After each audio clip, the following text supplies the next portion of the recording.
8.4절에서는 교대급수와 절대수렴에 대해서 보도록 하겠습니다. 교대급수란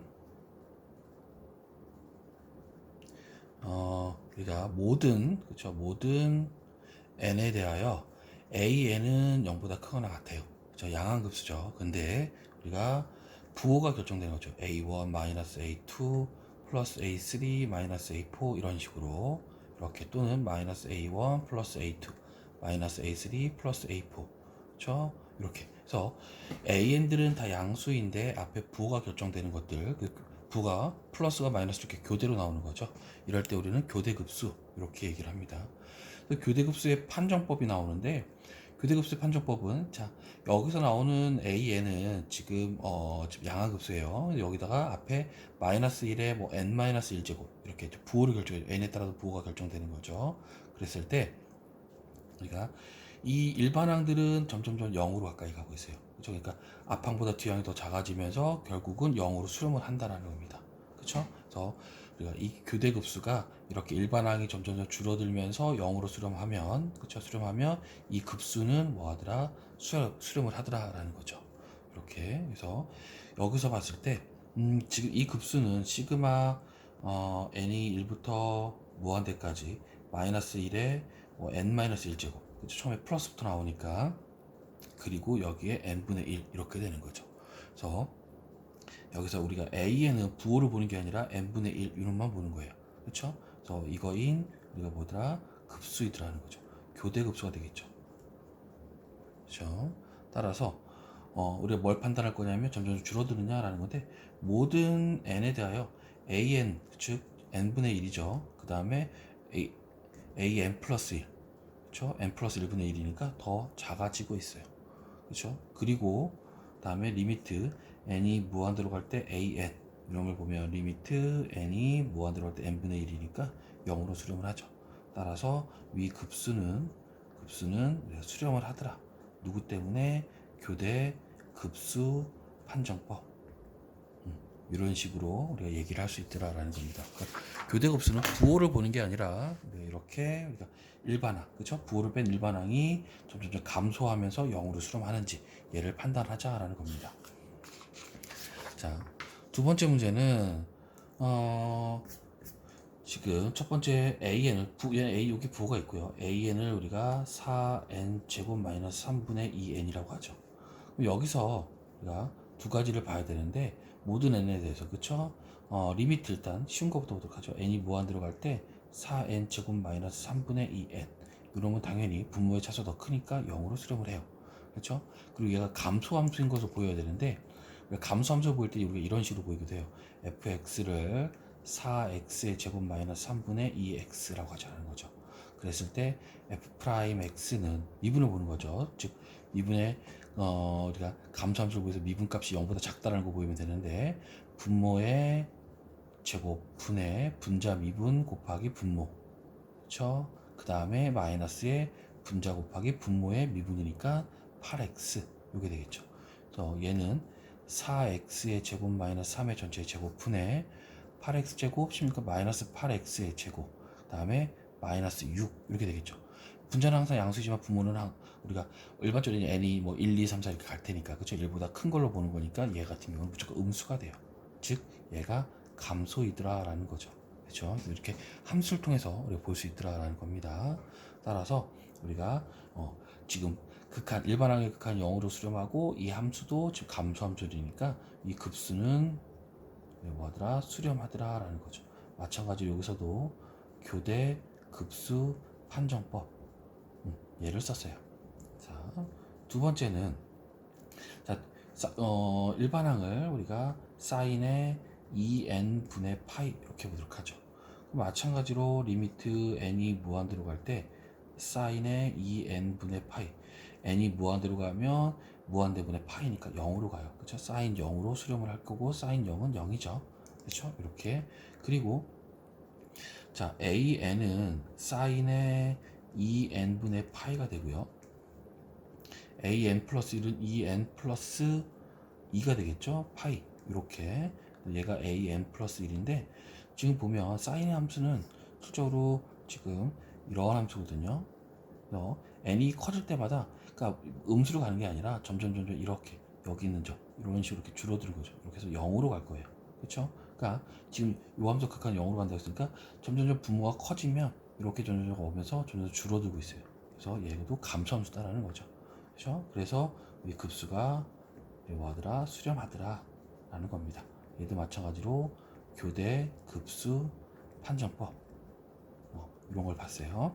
자, 우리 책에서 몇 개 정리하고 예제가 나오는데 오차에 관한 얘기가 나와요. 급수의 오차라는 건데 오차 얘기는 우리가 빼도록 할게요. 시험 범위에서도 제외할 거고요. 그래서 오차 얘기는 뭐 뒤쪽에서도 오차가 나오긴 하는데 오차 얘기는 가능한 빼도록 하고 우리가 급수의 수렴 발산에 좀 집중해서 문제를 보도록 할게요. 자, 그 다음엔 절대 수렴과 조건 수렴이라는데 자, 시그마 AN이 있어요. 얘가 교대 급수이거나 그쵸? 또는 아니면 그냥 뭐 교대 급수가 아닌 급수도 상관없어요. 일반적인 급수여도 상관은 없어요. 그러니까 교대 급수는 부호가 플러스 마이너스 이렇게 교대로 나오는 거고요. 일반적인 급수 뭐 양한 급수라고 한다면 당연히 다 양수만 되겠지만 우리가 플러스 마이너스가 불규칙적으로 나오는 경우도 있어요. 그렇죠? 그런 경우, 그렇죠? 그런 경우 그래서 양한 급수가 아닌 그냥 일반적인 급수인데 뭐 부호가 플러스 나오고 마이너스 나오더라라는 겁니다. 그런 급수를 생각했을 때, 그렇죠? 우리가 뭐를 볼 거냐면 시그마의 절대값을 볼 거예요. 절대값 AN, 그렇죠? 당연히 얘는 A1의 절대값, A2의 절대값 이런 식으로 가겠죠, 그렇죠? 근데 얘가 두 가지 경우가 있겠죠. 수렴하는 경우가 있겠고 당연히 발산하는 경우가 있어요. 그러니까 우리가 지금 보는 것은 뭐냐면 시그마의 절대값 AN을 보고 있는 거예요.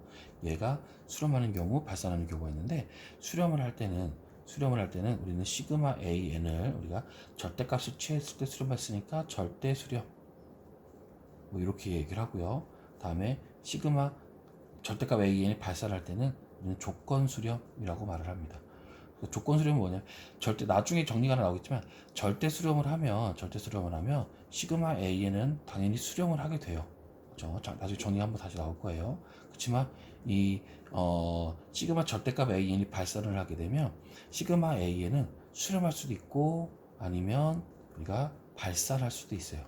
그렇죠?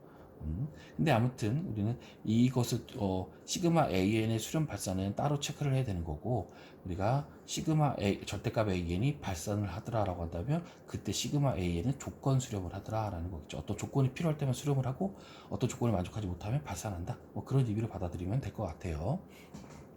자, 그래서 절대 수렴과 조건 수렴을 판단하고 그렇죠? 발산 그러니까 뭐 절대 수렴, 조건 수렴 아니면 뭐 발산 이런 것들 판정해 보자라고 했는데 첫 번째, 자, 얘가 지금 시그마의 n이 1부터 무한대까지 마이너스 1에 3n 플러스 1제곱에 2의 마이너스 n제곱을 보면 얘가 1일 때는 2분의 1 마이너스 2의 제곱분의 1 플러스 2의 세제곱분의 1 마이너스 2의 4제곱분의 1 뭐 이런 식으로 갈 거예요. 교대급수가 정확히 나오죠. 그렇죠? 따라서 우리는 뭐를 볼 거냐면 시그마의 절대값 마이너스 1의 n 3의 플러스 1제곱 곱하기 2 n제곱분의 1 이거죠. n이 1부터 무한대까지 이걸 볼 건데 당연히 시그마 n은 1부터 무한대까지 절대값 시하면 얘는 양수값이고 얘가 플러스 마이너스 바뀌는 거예요. 그러니까 부호만 떼어버리면 돼요. 그래서 2의 n제곱분의 1 얘가 되겠죠. 근데 얘는 지금 지금 공비가 2분의 1인 기하급수거든요. 그렇죠? 따라서 얘는 수렴을 해요. 왜냐하면 공비가 2분의 1인 기하급수이거든요. 그렇죠? 따라서 우리가 주어진 급수 시그마 마이너스 1에 3n 플러스 1에 2에 마이너스 n제곱 얘는 절대값 수치한 게 수렴을 했으니까 우리는 절대 수렴을 하더라라는 거죠. 이렇게 말을 한다라는 겁니다. 다음에 두 번째는 절대값을 바로 보겠죠. 지금 여기에서 시그마의 n이 1부터 무한대까지 절대값의 세제곱 루트의 n 세제곱 더하기 n 분의 마이너스 1의 n 플러스 1제곱 뭐 이 놈을 볼 거예요. 얘는 지금 시그마 n이 1부터 무한대까지 세제곱 루트의 n 세제곱 더하기 n 분의 1 이놈이 되겠죠. 그래서 요거를 좀 볼 건데 우리 여기서 뭐 쓸 거냐면 얘를 우리가 AN이라고 하고 그 다음에 BN을 우리가 수렴하게 좀 만들 거거든요. 우리가 극한 비교 판정법을 쓸 거예요. 따라서 여기다가 뭐를 만들 거냐면 우리가 n분의 1 이렇게 만들어 가지고 얘가 세제곱 루트 n 세제곱이니까 결국은 차수가 1이거든요. 그래서 n분의 1을 만들어 버려서 리미트 n이 무한대로 갈 때 bn분의 그쵸? 네. 이놈을 우리가 an으로 놨으니까 an 이렇게 하도록 하죠. 이놈은 리미트 n이 무한대로 갈 때 세제곱 루트에 n 세제곱 더하기 n 분의 역수니까 n 이게 되겠죠. 1이 돼요. 그래서 0보다 큰 걸로 수렴을 하죠. 따라서 우리가 지금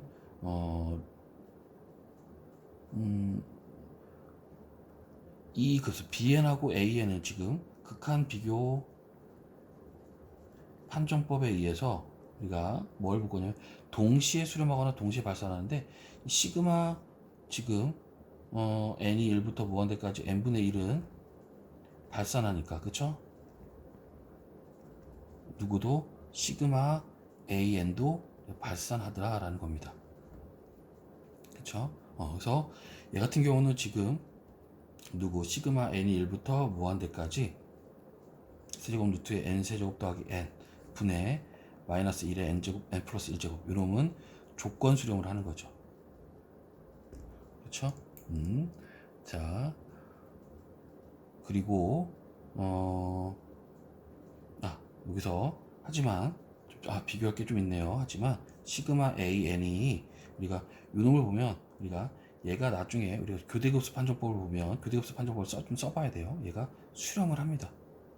시그마 an이라고 하면 안 되겠죠. 자, 다시 한번. 왜냐면 an은 요만큼만 났으니까 시그마 n이 1부터 지금 잠깐 조심해 봅시다. 다시 한번 정리할게요. 죄송합니다. 자, 얘가 세제곱 루트에 n 세제곱 더하기 n 분의 마이너스 1에 n 플러스 1 이렇게 되는데 자, 여기 좀 잘라서 볼게요. 다시 한번 볼게요. 제가 좀 정의를 제가 잠깐 착각을 한 것 같아요. 자, 다시 처음부터 보도록 할게요. 요 예제를 좀 다시 볼게요. 자, 시그마의 절대값의 an이 발산을 해요.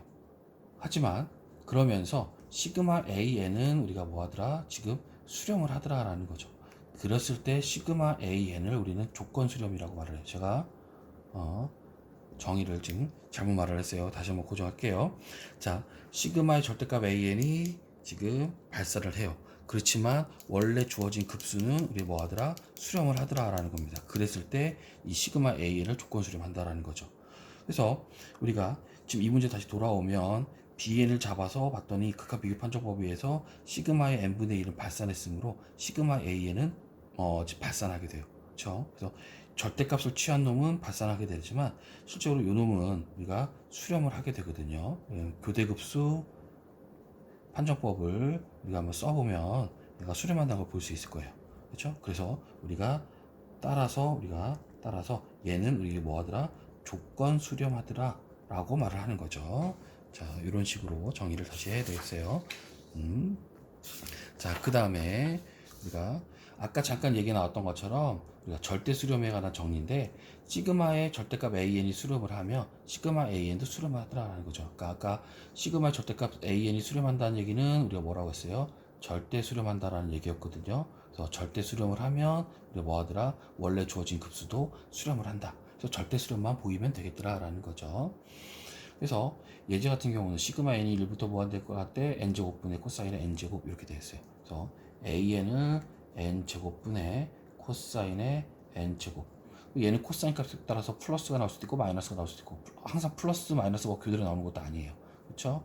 따라서 우리가 절대값 an을 보면 n제곱분의 코사인의 n제곱 이놈의 전체 절대값이고 얘는 당연히 n제곱분의 코사인의 n제곱 이렇게 되겠죠. 그렇죠? 자, 근데 얘는 항상 n제곱분의 1보다 작죠. 근데 여기서 시그마의 n제곱분의 1은 우리가 뭐예요? 수렴을 해요. 왜? P급수에 의해서. 그쵸? 수렴을 하고 다음에 따라서 우리가 얘가 수렴을 하니까 얘보다 작은 애들로 이루어진 우리가 급수 같은 경우도 우리가 즉 시그마의 절대값 an 이놈도 우리가 수렴을 하더라. 뭘 쓴 거죠? 비교 판정법을 쓴 거예요.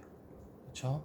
그러니까 큰 것들로 이루어진 수열이 수렴을 하면 지금 양한급수예요. 절대값이 이렇게 되면 다 양한급수예요. 그래서 우리 비교 판정법을 쓸 수 있는 거고 자, 큰 것들로 이루어진 수열이 급수가 수렴을 했으니까 작은 것들로 이루어진 급수는 당연히 수렴을 하더라. 비교 판정법이죠. 양한 급수일 때만 쓸 수 있어요. 따라서 우리가 급수는 주어진 급수는 우리가 절대 수렴을 하더라라는 거죠. 그러니까 절대 수렴하니까 우리가 주어진 급수는 마찬가지로 뭐 하더라? 수렴하더라라고 말하는 거죠. 이렇게. 자, 그 다음에 우리가 앞에서 우리가 비판정법을 봤는데 우리 이번에는 절대 비판정법이에요. 절대 비판정법이라서는 이렇게 어떤 급수에 대해서 일반적인 급수에 플러스가 계속 나올 수도 있고 아니면 플러스 마이너스가 교대로 나올 수도 있고 아니면 플러스 마이너스가 임의적으로 나올 수도 있다라는 겁니다. 그랬을 때 우리가 이렇게 절대값을 취해서 극한을 취하는 거죠. 비판정법처럼. 근데 an분의 an 플러스 1을 하면 비판정법이고 절대값을 취하게 되면 절대 비판정법이에요. 마찬가지로 얘가 어떤 l의 값을 수렴을 하는데 l이 1보다 작으면 시그마 a는 절대 수렴을 하고요. 따라서 수렴을 하는 거고요. l이 1보다 크면 그렇죠? 또는 무한대로 가면 급수는 발산하고요. 1이면 우리는 수렴 발산을 판정할 수가 없어요. 그래서 결과는 비판정법과 똑같지만 우리가 부호가 있을 때는 이렇게 절대값을 취해서 생각하면 되겠더라라는 거죠. 자, 그래서 첫 번째 예제도 보면 우리가 뭐를 봐야겠어요? 전체를 보는 게 아니라 이론만 보자라는 거죠. n이 무한대로 할 때 물론 얘까지 봐도 절대값을 취할 거기 때문에 즉 an분의 an 플러스 1을 하면 나중에 부호는 사라질 거거든요. 리미트 n이 무한대로 갈 때 자 n 플러스 1의 팩토리얼 분의 마이너스 1의 n 플러스 1제곱에 3의 n 플러스 1제곱 이렇게 그 다음에 an분의 1이니까 3의 n제곱 마이너스 1의 n제곱도 있겠죠. 그리고 여기에 n 팩토리얼 이렇게. 근데 뭐 약분하고 리미트 n이 무한대로 갈 때 요거 약분하면 당연히 n 플러스 1분의 1이 남을 거고요. 3의 n제곱 약분하면 위에 3이 남을 거고요. 마이너스 1제곱을 n번을 약분하면 마이너스 1의 n제곱이 남을 거거든요. 근데 절대값이 있으니까 그냥 요만큼만 남는 거죠. 얘가 0으로 수렴을 하더라 라는 거고 수렴값이 1보다 작으니까 그쵸? 따라서 우리가 주어진 급수는 우리가 뭐 하더라? 수렴을 하더라. 다시 말하면 절대 수렴을 한 건데 절대 수렴은 어차피 수렴이라고 했어요. 여기서도 절대 비판정법 요걸 쓴 거죠. 이렇게. 두 번째 문제는 자 리미트 n이 무한대로 갈 때 an분의 an 플러스 1 이름을 비교하는데 당연히 리미트 n이 무한대로 갈 때 절대값 안에서 n제곱분의 마이너스 1의 n제곱에 3의 n제곱 플러스 1이니까 자, 분자가 an 플러스 1이니까 n 플러스 1의 제곱 이렇게 되겠죠. 자 그리고 an분의 1이니까 자 여기에 마이너스 1의 n제곱에 3의 n제곱 분의 n의 제곱 이렇게 될 거고 당연히 리미트 부호는 사라지고 지금 n 플러스 1의 제곱분의 n제곱 곱하기 3만 남는 거죠. 근데 얘가 지금 당항식분 당항식이니까 수렴을 해요. 어디 최고차항의 개수비로 그쵸? 근데 얘가 1보다 큰 거죠. 따라서 위 급수는 우리 뭐 하더라? 지금 발산하더라 라는 거죠. 뭐에 의해서? 절대 비판정법. 판정법이 계속 나오고 있어요. 상당히 많이 나오고 있죠. 자, 종류별로 다 알고 계셔야 됩니다. 자, 그 다음에 이번에는 앞절에서 우리가 근판정법을 봤는데 이번에도 절대 근판정법이에요. 그래서 an이 일반적인 급수라고 했기 때문에 항상 양한급수라고 할 수가 없거든요. 근데 절대값을 취해버리면 항상 양한급수니까 근판정법을 쓸 수 있는 거죠. 그래서 절대값을 취해서 근판정법을 사용하자라는 겁니다. 마찬가지로 l이 1보다 작으면 우리가 뭐 수렴하고 절대 수렴하고 수렴하는 거고 1보다 크면 발산하고 또는 무한될 때도 발산하고 이럴 때는 판정이 불가능하다라는 거죠. 그래서 첫 번째 문제도 지금 요 놈을 그쵸 an이라고 하면 리미트 우리는 뭘 보자라는 거예요. 지금 n제곱근 루트의 절대값 an 그쵸 마이너스 1의 n제곱에 3n 플러스 2분의 2n 더하기 3 이러면 n제곱의 절대값. 그러니까 절대값이니까 얘는 부호는 사라지고 나머지 다 양수잖아요. 리미트 n이 무한대로 갈 때 3n 플러스 2분의 2n 플러스 3 요거만 남겠죠. 그러니까 절대값을 없애주면 얘가 없어지고 거기에 n제곱하고 n분의 1제곱이 사라지니까 요거만 남고 얘가 3분의 2이더라. 그래서 1보다 작으니까 그쵸? 얘는 주어진 급수는 우리가 뭐 하더라? 수렴을 하더라. 뭐에 의해서? 절대 근 판정법에 의해서. 이렇게 두 번째도 리미트 n이 무한대로 갈 때 n제곱근 루트에 그쵸? 절대값에 마이너스 1의 n 플러스 1제곱 여기에 1 플러스 n 제곱분의 1의 n 세제곱 이렇게 됐죠. 자, 여기에 절대값이 있는 거죠. 그러면 얘도 절대값 안에서는 얘네들 다 양수이지만 얘가 지금 부호가 바뀌는 거니까 결국은 루트 n제곱에 1 플러스 n 제곱분의 1의 n 세제곱 얘랑 같은 거고요. 리미트 n이 무한대로 갈 때 n분의 1 약분하면 1 플러스 n 제곱분의 1의 n 제곱만 남죠. 그러니까 n이 무한대로니까 무한대분의 1 그냥 무한대로 그쵸? 그러니까 여기가 뭐가 됐든 우리가 1 플러스 무한대분의 1의 전체 무한대 제곱꼴 요거는 극한을 취하게 되면 그쵸? 2가 되는 거죠. 따라서 얘도 2가 되더라 라는 거고 우리가 얘가 1보다 크다라는 거죠. 따라서 급수가 뭐하더라? 발산하더라 라는 겁니다. 마찬가지로 절대 근 판정법 요걸 썼어요.